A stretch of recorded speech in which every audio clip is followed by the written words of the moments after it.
بسم اللہ الرحمن الرحیم۔ السلام علیکم ورحمۃ اللہ وبرکاتہ۔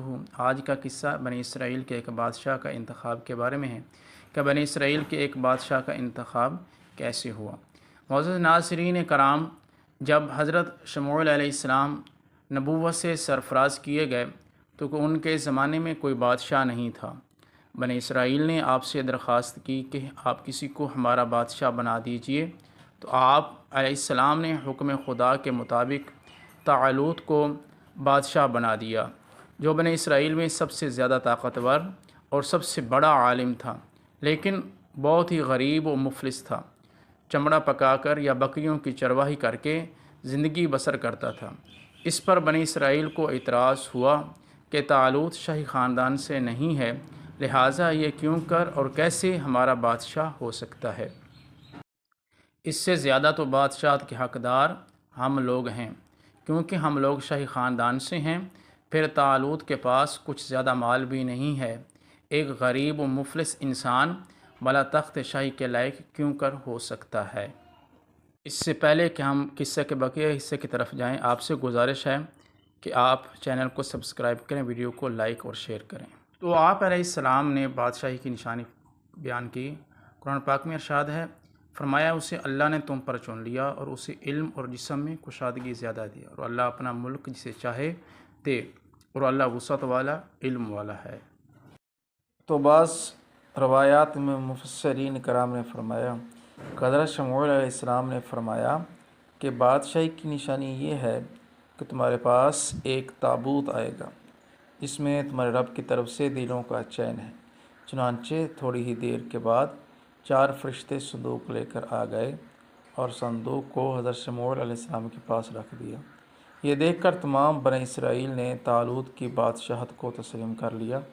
آپ نے نہ بادشاہ بن کر صرف ملک کے انتظام سنبھالا، بلکہ بنی اسرائیل کی فوج بھرتی کر کے قوم عمالقہ کے کفار سے بھی جہاد فرمایا، جیسا کہ قرآن پاک میں ارشاد فرمایا۔ ترجمہ کنز ایمان۔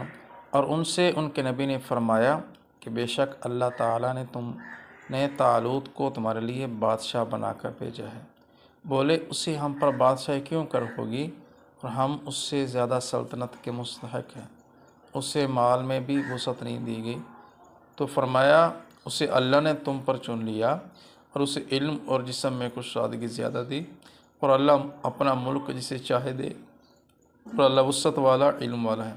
اور ان سے ان کے نبی نے فرمایا کہ اس کی بادشاہی کی نشانی یہ ہے کہ آئے تمہارے پاس تابوت جس میں تمہارے رب کی طرف سے دلوں کا چین ہے، کچھ بچی ہوئی چیزیں ہیں، معزز موسیٰ معزز ہارون کے ترک کے اٹھائے لائیں گے اسے فرشتے، بے شک اس میں بڑی نشانی ہے تمہارے لیے اگر تم ایمان رکھتے ہو۔ جب طالوت بنی اسرائیل کے بادشاہ بن گئے تو آپ نے بنی اسرائیل کو جہاد کے لیے تیار کیا۔ ایک کافر بادشاہ جالوت سے جنگ کرنے کے لیے اپنی فوج کو لے کر میدان جنگ میں نکلے۔ جالوت بہت ہی قد آور اور نہایت ہی طاقتور بادشاہ تھا۔ وہ اپنے سر پر لوہے کی جو ٹوپی پہنتا تھا اس کا وزن 300 رطل کے برابر تھا۔ جب دونوں فوجیں میدان جنگ میں لڑائی کے لیے صف آرا کر چکیں تو حضرت طالوت نے اپنے لشکر میں یہ اعلان فرما دیا، جو شخص جالوت کو قتل کرے گا میں اپنی شہزادی کا نکاح اس کے ساتھ کر دوں گا اور اپنی آدھی سلطنت بھی اس کو عطا کر دوں گا۔ یہ شاہی فرمان سن کر حضرت داؤد علیہ السلام آگے بڑھے، جو ابھی بہت ہی کم سن تھے اور بیماری سے چہرہ زرد ہو رہا تھا۔ غربت و مفلسی کا یہ عالم تھا کہ بکریاں چرا کر اس کی اجرت سے گزر بسر کیا کرتے تھے۔ روایت ہے کہ جب حضرت داؤد علیہ السلام گھر سے جہاد کے لیے روانہ ہوئے تھے تو راستے میں ایک پتھر یہ بولا کہ اے داؤد، مجھے اٹھا لیجئے کیونکہ میں حضرت موسیٰ علیہ السلام کا پتھر ہوں۔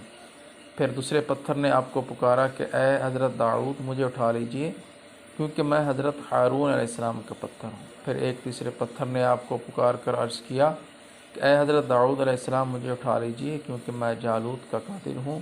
تو آپ علیہ السلام نے ان تینوں پتھروں کو اٹھا کر اپنے جولے میں رکھ لیا۔ جب جنگ شروع ہوئی تو حضرت داؤد علیہ السلام اپنے غلیل لے کر صفوں سے آگے بڑھے۔ جب جالوت پر آپ کی نظر پڑی تو آپ نے ان تینوں پتھروں کو اپنی غلیل میں رکھ کر اور بسم اللہ الرحمن الرحیم پڑھ کر غلیل سے تینوں پتھروں کو جالوت کے اوپر پھینکا، اور یہ تینوں پتھر جا کر جالوت کی ناک اور کھوپڑی پر لگے۔ اس کے بیجے کو پاش پاش کر کے سر کے پیچھے سے نکل کر جالوتیوں کو لگے اور سب کے سب مقتول ہو کر گر پڑے۔ پھر حضرت داؤد علیہ السلام نے جالوت کی لاش کو گھسیٹ کر اپنے بادشاہ حضرت طالوت کے قدموں میں ڈال دیا۔ اس پر حضرت طالوت اور بنی اسرائیل بے حد خوش ہوئے۔ جالوت کے قتل ہو جانے سے اس کا لشکر بھاگ نکلا اور حضرت طالوت اور بنی اسرائیل کو اللہ تبارک و تعالیٰ نے فتح مبین عطا فرمائی۔ قرآن پاک میں ارشاد ہے، داؤد علیہ السلام نے جالوت کو قتل کر ڈالا اور اللہ نے ان کو بادشاہی اور دانائی بخشی اور جن جن چیزوں کا چاہا انہیں علم دیا۔ حضرت طالوت نے حضرت داؤد علیہ السلام کے ساتھ اپنی لڑکی کا نکاح کر دیا اور اپنی آدھی سلطنت کا ان کو سلطان بنا دیا۔ پھر پورے 40 برس کے بعد جب حضرت طالوت بادشاہ کا انتقال ہو گیا تو حضرت داؤد علیہ السلام پوری سلطنت کے بادشاہ بن گئے۔